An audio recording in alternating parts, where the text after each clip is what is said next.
que esconden los archivos.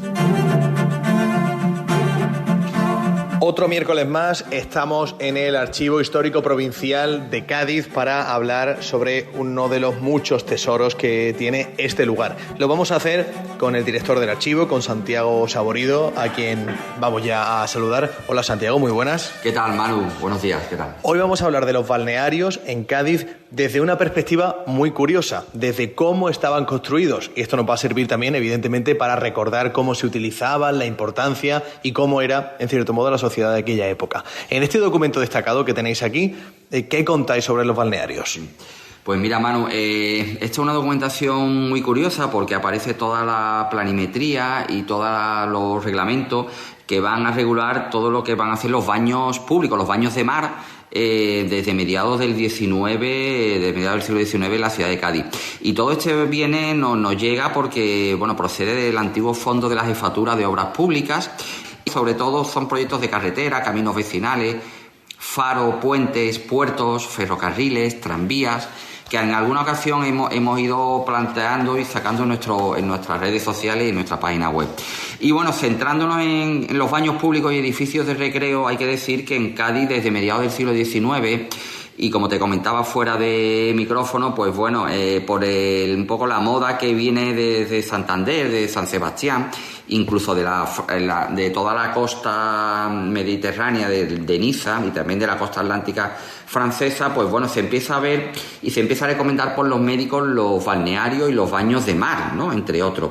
Y claro, Cádiz no podíamos ser menos y entonces, pues bueno, empiezan a proliferar una serie de baños. Los más antiguos que conocemos aquí o que nos ha llegado la documentación son de 1860, los baños del Carmen, que se conocían en la Alameda Podaca. Hay ilustraciones, hay fotografías. Y también tenemos algunos documentos de los ingenieros de obras públicas muy curiosos, donde se refleja cómo estos baños se asentaban sobre pilotes, concretamente a la altura de la Alameda Podaca, en el cual pues eran unas estructuras que se montaban y desmontaban todos los años, todo en el periodo veraniego, y en el cual, pues bueno, eran muy curiosos, eran unas estructuras de madera en el cual soportaban dos pabellones, uno de hombres y otro de mujeres, diferenciados, con unos baños de tina o de cajón, unas bañeras en la cual las personas se podían bañar sobre esas estructuras, sobre esos cajones, ¿no? Y aquellos más aguerridos o más atrevidos podían bajar por unas escaleras hasta lo que era el agua de la bahía, en la zona, cuando bajaba la mar, me entiendo, y se podían bañar. Y era tan curioso como que, bueno, había entradas que oscilaban desde las 2 pesetas a los 25 céntimos, ¿no? Pero claro, te prestaban servicios de bote de auxilio para los bañistas, flotadores, camisetas, toallas, sábanas o peinadores, ¿no? Y veo que pone aquí restaurante bien surtido a cargo de la cervecería inglesa. ¿Había también comida y bebida? Sí. Y además con un servicio de pedicura y exposición de plantas y flores. ¡Qué curioso! Sí, esto es un documento que tenemos aquí en este fondo y que, bueno, en fin, te podías dar tu bañito y te podías tomar tu cervecita o disfrutar viendo las flores o bueno, directamente pegarte tu baño en la bahía, ¿no? Entonces, pues bueno, este es el baño más antiguo que hemos encontrado, de 1860, pero después empiezan a proliferar otros baños, ¿no? Hay, por ejemplo, se construyeron unos baños tipo, como comentaba antes, casetas que se montaban y se desmontaban en verano. Una compañía se llamó Compañía Balnearia de Extramuros y Cádiz, que en 1884, entre la primera y la segunda guada, lo que hoy sería la calle Adriano y la antigua fábrica de gas, pues bueno, todo esto hoy en día está cimentado, ¿no? Y ya no es agua, ¿no? Pero ahí se construyeron unos pabellones, unas estructuras para que la gente también, pues quizás con menos prestancia que los baños del Carmen, pero bueno, tenía la misma función. Pero también había otros baños. En 1875 tenemos un proyecto del baño de San Carlos, en las murallas de San Carlos, para que los gaditanos y gaditanas pues también pudieran bajar a una estructura y con unas escaleras bajar a la bahía, donde el agua era más limpia y bueno, donde había movimiento de agua y no te pudieras encontrar pues con las aguas residuales que tiraba la ciudad, ¿no? También... Es muy curioso porque aquí tenemos los planos donde se pueden ver perfectamente las estructuras, los pequeños barracones donde estaban estos baños.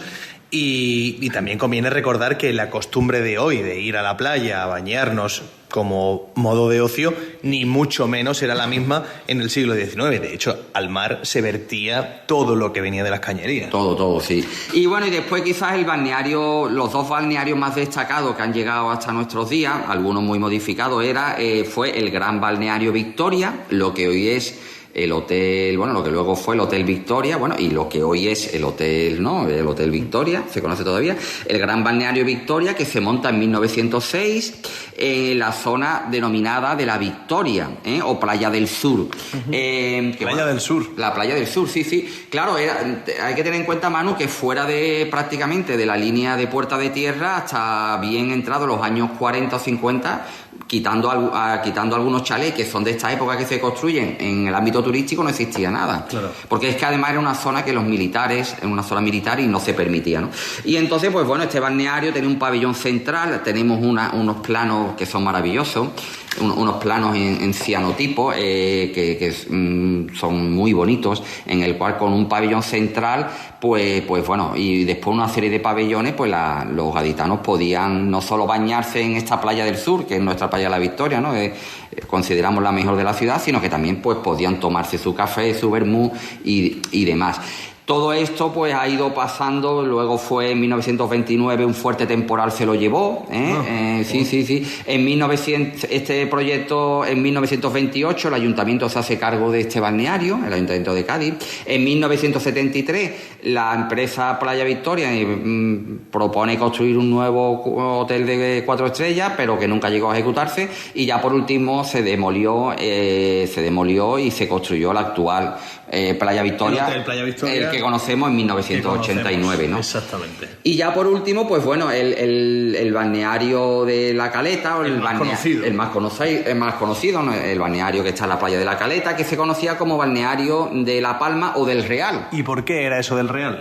Sí, pues el Real era porque costaba un real, sí, directamente. Entonces, claro, se conocíamos el balneario de La Palma, pero los gaditanos, que somos muy de sintetizar, pues decíamos, ¿cuánto cuesta un real? Pues vámonos a darnos al balneario del Real.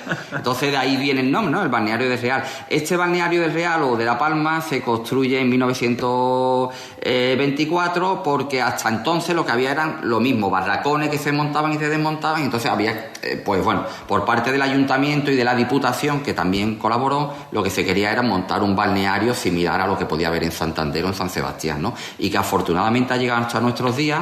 Hoy es en día el Centro de Arqueología Subacuática.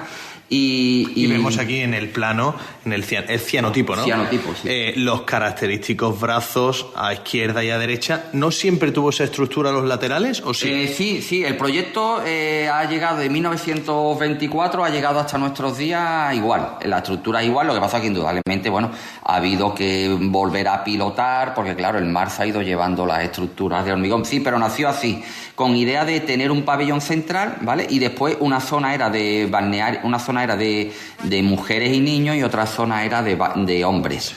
Y a estos balnearios, a todos los que hemos visto, desde el primero de todos en la Alameda, desde el Baño del Carmen hasta este último, ¿quiénes iban y quiénes podían ir? ¿Cualquiera? Podía ir cualquiera, lo que pasa es que, claro, había unos servicios que eran más caros. Estas 2 pesetas no se la podría permitir, pues probablemente el gaditano de a pie, se podría permitir el real. Por eso quizás los precios era lo que iba marcando la clase social. Al final era indudablemente la burguesía, era la que disfrutaba de estos baños, y de hecho en algunas fotografías que hemos estado viendo también, pues nos hemos dado cuenta que bueno, que son los niños de la alta burguesía los que venían a los baños. Y después, bueno, se creó ahí todo, sobre todo la Playa Victoria, se crea alrededor del balneario, pues toda una línea de, o sea, una serie de actividades. Hay carrera de caballo, carrera de motos, incluso hay aviones que aterrizan en la propia Playa Victoria. Es decir, es un elemento de ocio. Realmente el baño, yo creo que en esos momentos era lo de menos. Hoy en día va uno a la playa, ¿no? Pone la sombrilla y se mete en el agua, ¿no? Antes quizás no era lo mismo, quizás no, probablemente, porque bueno, tampoco en cierta manera la gente que se bañaba era casi por recomendación médica, ¿eh? Te recetaban, no por una cuestión de ocio ni de higiene. Efectivamente. Entonces, claro, y además, por supuesto, con las imágenes que vemos, La gente no iba con los Maybach o con los Turbitos, ¿no? O con los Mini o haciendo tolle, ni mucho menos, sino era prácticamente el cuerpo tapado completamente y te metías ahí en el agua y poco más. Y entonces, muy curioso, hay también algunas ilustraciones incluso de esas casetas móviles que se iban moviendo para que la gente pues tomara el sol, pero bueno, te protegiera también del viento y demás, ¿no? Bueno, pues ha sido un repaso a algunos de los principales baños balnearios que ha habido en Cádiz, de dónde venía esa tradición y quiénes acudían allí y qué hacían. Veíamos eso tan curioso de los baños del Carmen, que ofrecían el servicio de restaurante, ver las flores, una serie de tarifas en función de los servicios. Bueno, pues muy interesante, como todo lo que vemos aquí en el Archivo Histórico Provincial. Santiago Saborido, director del archivo, muchísimas gracias. Muchas gracias, Manu, a vosotros. Y seguiremos contando lo que esconden los archivos aquí en